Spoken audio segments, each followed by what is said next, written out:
Hey guys, I am MG, and today, for my second reviewing video, I am doing all of the Cat in the Hat specials that were written by Dr. Seuss. Now, I already told you who Dr. Seuss was, so I'm not going to repeat all that. But what I will say is that the first film is based on a book called The Cat in the Hat, which was released in 1957. Unlike The Grinch, you can't tell what the story is about, which I highly appreciate, because you can clearly tell what The Grinch story is about thanks to its title, but we're not here to talk about The Grinch. We're here to talk about The Cat in the Hat. So let's start by talking about the first Cat in the Hat special. The Cat in the Hat is a 1971 American animated musical television special that is based off the book. It was directed by Holly Pratt and written by Dr. Seuss. The special is good, but it's not as good as the first two Grinch specials. Now, in my opinion, one of the best aspects of this film is the animation. I really like the storyboard look of the animation. It's really artistic and has aged well. In fact, I think this has better animation than Halloween is Grinch Night. Another thing I like is the Cat in the Hat himself. He is really entertaining, and Allan Sherman's performance is pretty decent. It's not as natural as Mason Adams' performance, but it's still acceptable. Plus, most of his songs are really good. Speaking of the songs, I enjoyed most of them. The Cat Hat song has really creative animation, and the lyrics are catchy as script. The final song is really nice, the theme song is really entertaining, the calculator song has good lyrics, the punk song has great animation and is fun to watch, and the other songs are not bad, but they're either too calm or too quick for my liking, but a good soundtrack overall. Speaking of the things, they're really entertaining. And did you know that Thing 1 is voiced by the vocalist of the first two Grinch films? Okay, I'll stop talking about the Grinch. Maybe. Now it's time to talk about my favorite aspect of this film. Carlos K. Crinklebine. I absolutely love this little fish. He's really enjoyable, he's really entertaining, I absolutely love his name, the voice acting from Daws Butler is excellent, and by far my favorite character of all these Dr. Seuss specials. Now, why is this not as good as the first two Grinch specials? I did say maybe. Well, outside of Carlos, there isn't anything special in this. Now, yes, the story is non-existent, and the kids are a little underportrayed, and not all of the songs are good, but they're not the reasons. The reason is just that almost nothing is that great in this special.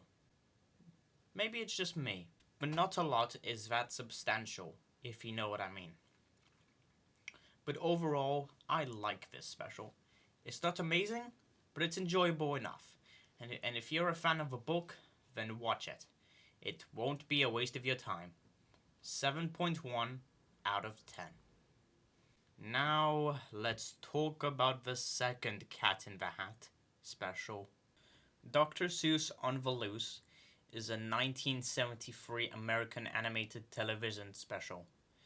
It is based on 3 Dr. Seuss books and is a collection of 3 stories, which are The Sneetches, The Zacks, and Green Eggs and Ham. It was directed by returning director Holly Pratt and written by returning writer Dr. Seuss. This special is by far the most forgettable Dr. Seuss special I have ever seen. Let's get things straight.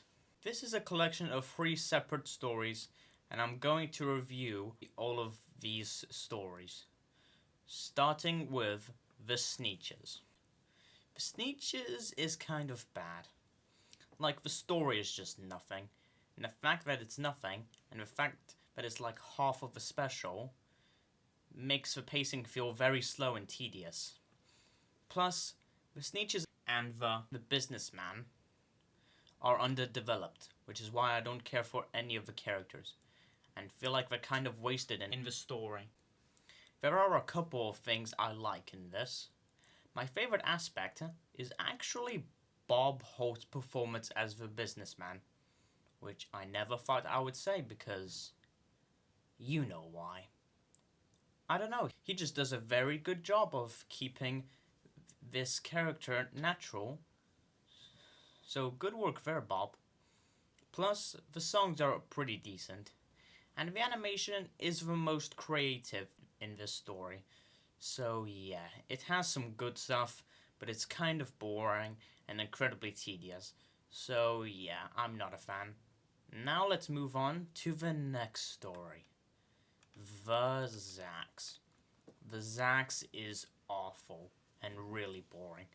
It honestly stuns me that this is only like 4 minutes, and still it has god-awful pacing and nothing interesting happening in it with the story or characters. The animation is fine, but nothing creative, and the voice acting from Hans Conried is pretty solid. Fun fact, Hans Conried also voiced the Grinch in the Halloween special. That's basically all I can say. So yeah, skip this one. Now let's talk about the last story, Green Eggs and Ham. Green Eggs and Ham is pretty decent, and it definitely is entertaining for the most part. Like, yeah, the characters are still underdeveloped, the story is still non-existent, and the ending is really lackluster. But outside of that, this is entertaining enough with a solid set piece, decent animation, and the voice acting from Paul Winchell is really good. Plus, I think the pacing is done correctly this time, because it's not very long and not boring. So yeah, it's not the best, but I kind of like it thanks to its entertainment. Additionally, this special is also hosted by the Cat in the Hat, played by returning actor Allan Sherman, who does as good of a job as he did with the first film. But the cat is only here for 2 minutes, so he doesn't really matter, despite his songs being alright but too fast. Overall, this special has a lot of issues with its underdeveloped characters, non-existent stories, and to some extent its pacing, but its songs are decent, the voice acting is pretty good, and the animation is fine enough. Watch it if you want, but this is pretty forgettable. 5.8 out of 10. Now let's talk about the last Cat in the Hat special. Daisy-Head Mayzie is a 1995 American animated television special that is based off a book called Daisy-Head Mayzie, which was released in 1995. It was directed by Tony Collingwood and written by Dr. Seuss posthumously.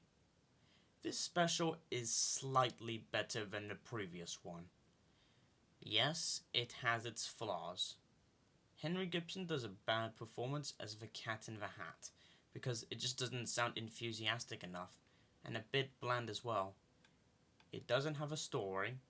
The characters are probably the most underdeveloped I've ever seen in these specials. Some of the songs are a bit annoying, and it doesn't explore or use its message of what's truly important in a meaningful way. But the animation is pretty okay, the rest of the voice actors do a pretty good job, and the rest of the songs are alright. Especially the end credits theme. That theme is my favorite aspect of this whole special. Anyways, that's all I have to say. It's pretty forgettable and has the same problems as Dr. Seuss on the Loose, but it has some nice stuff in it. 5.9 out of 10.